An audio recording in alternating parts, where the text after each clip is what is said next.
ذرا سوچئے، دنیا کے خزانے بھرے ہیں مگر انسان خالی ہے، بینک مضبوط ہیں مگر گھر کمزور ہیں، ڈالر کی اڑان اونچی ہے مگر انسان نیچا ہو چکا ہے۔ کیا یہ محض معاشی بحران ہے یا تاریخ کے اس موڑ کا آغاز جہاں ظلم کی معیشت دم توڑ دیتی ہے اور عدل کے ظہور کی زمین تیار ہوتی ہے؟ یاد رکھیے، ظہور سے پہلے معیشت کا گرنا کوئی حادثہ نہیں ہے بلکہ ایک الہی منصوبہ ہے۔ تمام سوالوں کے جواب آغا ویژن 9 پر، اسی چینل پر۔ چینل کو سبسکرائب کریں اور ویڈیو کو آخر تک دیکھیں۔ اعوذ باللہ من الشیطان الرجیم، بسم اللہ الرحمن الرحیم۔ معزز سامعین و ناظرین، السلام علیکم۔ جیسا کہ آپ جانتے ہیں کہ آج ہمارا موضوع گفتگو ہے کہ ظہور امام مہدی علیہ السلام سے پہلے عالمی معیشت کیوں ٹوٹے گی، کیوں گرے گی۔ نہایت بہترین اور دلچسپ حقائق آج آپ لوگوں کے سامنے رکھنے جا رہا ہوں۔ معزز بہنوں اور بھائیوں سے گزارش کروں گا کہ ویڈیو کو آخر تک دیکھیے گا۔ میرے نوجوان دوستو، کیا کبھی تاریخ میں ایسا ہوا ہے کہ کوئی بھی ظالمانہ نظام بغیر گرے باقی رہا ہو، بغیر ٹوٹے باقی رہا ہو؟ فرعون کی معیشت کہاں گئی؟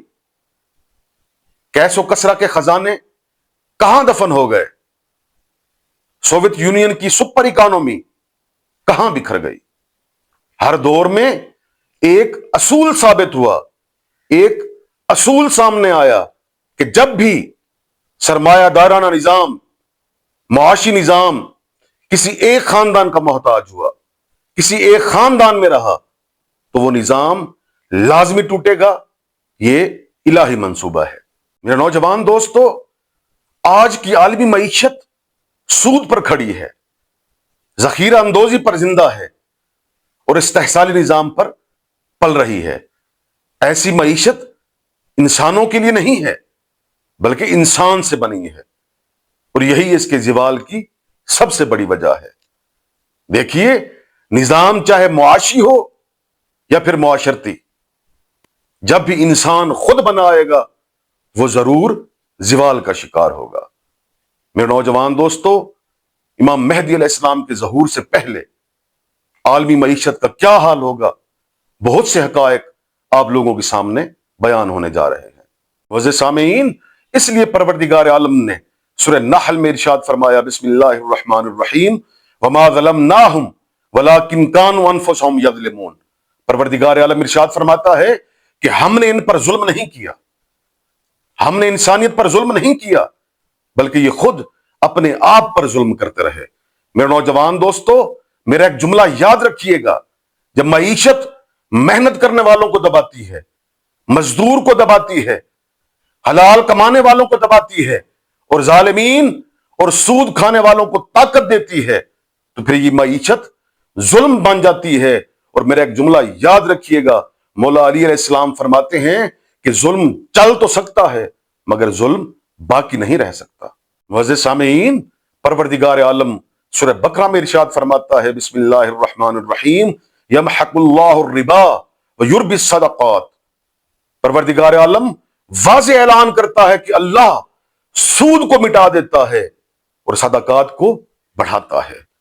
میرے نوجوان دوستو، آج آپ کی عالمی معیشت 90% سود پر کھڑی ہے، اور پروردگار عالم ارشاد فرماتا ہے کہ اللہ ضرور بالضرور سود کو مٹائے گا، اور جس چیز کا پروردگار عالم اعلان کر دے کہ میں اس کو مٹاؤں گا تو وہ ضرور مٹتی ہے، چاہے دیر سے مٹے یا پھر سوال وقت کا انتظار کرے۔ معزز سامعین، میرے چھٹے امام جعفر صادق علیہ السلام غیبت نعمانی میں فرماتے ہیں، کیا حکمت سے لبریز جملہ ہے۔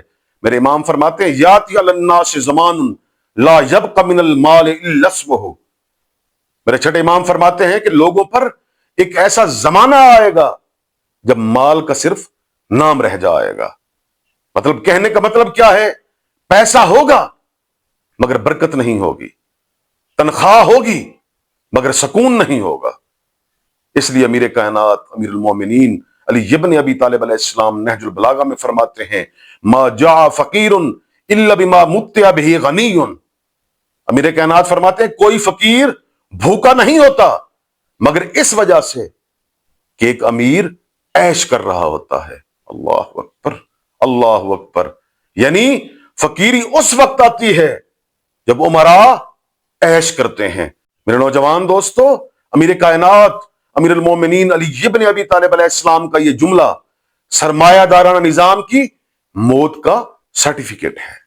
میرے نوجوان دوستو، امام مہدی علیہ السلام کسی IMF کے نمائندے نہیں ہوں گے، کسی بینکنگ سسٹم کے محافظ نہیں ہوں گے، بلکہ روایات میں آتا ہے کہ جب میرے امام ظہور فرمائیں گے تو ظہور کے بعد اتنا عدل ہوگا کہ کوئی زکوٰۃ لینے والا ہرگز نہیں ہوگا. پرانا معاشی نظام مکمل طور پر مفلوج ہو جائے گا، ناکام ہو جائے گا، اور اس کی ناکامی کی وجہ جنگیں ہوں گی، پابندیاں لگیں گی، کرنسیاں ٹوٹیں گی، اور یہ انسان بالکل سرمایہ دارانہ نظام سے مایوس ہو جائے گا. اور یہی مایوسی عدل کے نظام کا دروازہ کھولے گی. پھر اس دنیا پر عدل نافذ کیا جائے گا. امام مہدی علیہ السلام حکومت کریں گے اور اس دنیا کو عدل و انصاف سے بھر دیں گے. میرے نوجوان دوستو، یاد رکھیے گا کہ ظہور سے پہلے عالمی معیشت اس لیے نہیں گرے گی، اس لیے نہیں ٹوٹے گی، اس لیے ختم نہیں ہوگی کہ دنیا ختم ہو جائے گی، ہرگز نہیں. بلکہ معیشت اس لیے ختم ہو جائے گی کہ اسی کے ختم ہونے سے یہ انسانیت بچے گی، یہ دنیا قائم ہوگی، یہ زوال اللہ کے عدل کا اعلان ہوگا، اہل بیت علیہ السلام کے وعدے کی تمہید ہوگا، اور امام مہدی علیہ السلام کے عالمی قیام کا پیش خیمہ ثابت ہوگا. میرے نوجوان دوستو، وہ بڑے بڑے خاندان جو آج اس دنیا پر راج کرتے ہیں، جن کی بٹھی میں اس وقت عالمی معیشت جنہوں نے کنٹرول کر رکھی ہے، خدا کی قسم جب میرے امام اس دنیا میں ظہور فرمائیں گے تو ان کے ظہور سے پہلے ان تمام سرمایہ دارانہ نظام کے مالکان کو اونڈے منہ زمین پر گرا دیا جائے گا. انہوں نے بڑا حق کھا لیا، یہ غریبوں کا حق کھا کھا کے اتنے بڑے خاندان بنے. ایک ملک، ایک خاندان پوری دنیا کی معیشت کو کنٹرول کرتا ہے. یہی دجالی نظام ہے. نوجوان دوستو، میرا ایک جملہ یاد رکھیے گا. اگر آپ سمجھتے ہیں کہ یہ عالمی بحران کوئی حادثہ نہیں ہوگا، ظہور سے پہلے عالمی معیشت کا گرنا، زوال پذیر ہونا، یہ کوئی حادثہ نہیں ہوگا بلکہ الہی منصوبے کا حصہ ہوگا، تو اس پیغام کو زیادہ سے زیادہ پھیلائیں. میرے نوجوان دوستو، اس پیغام کو ملت کے تمام جوانوں تک پہنچائیں. یہ آپ کا فریضہ ہے، اور کمنٹ کے اندر یا مہدی ادرکنی لازمی لکھیں، کیونکہ ظہور سے پہلے شعور رکھنا یہ آپ سب کی ذمہ داری ہے.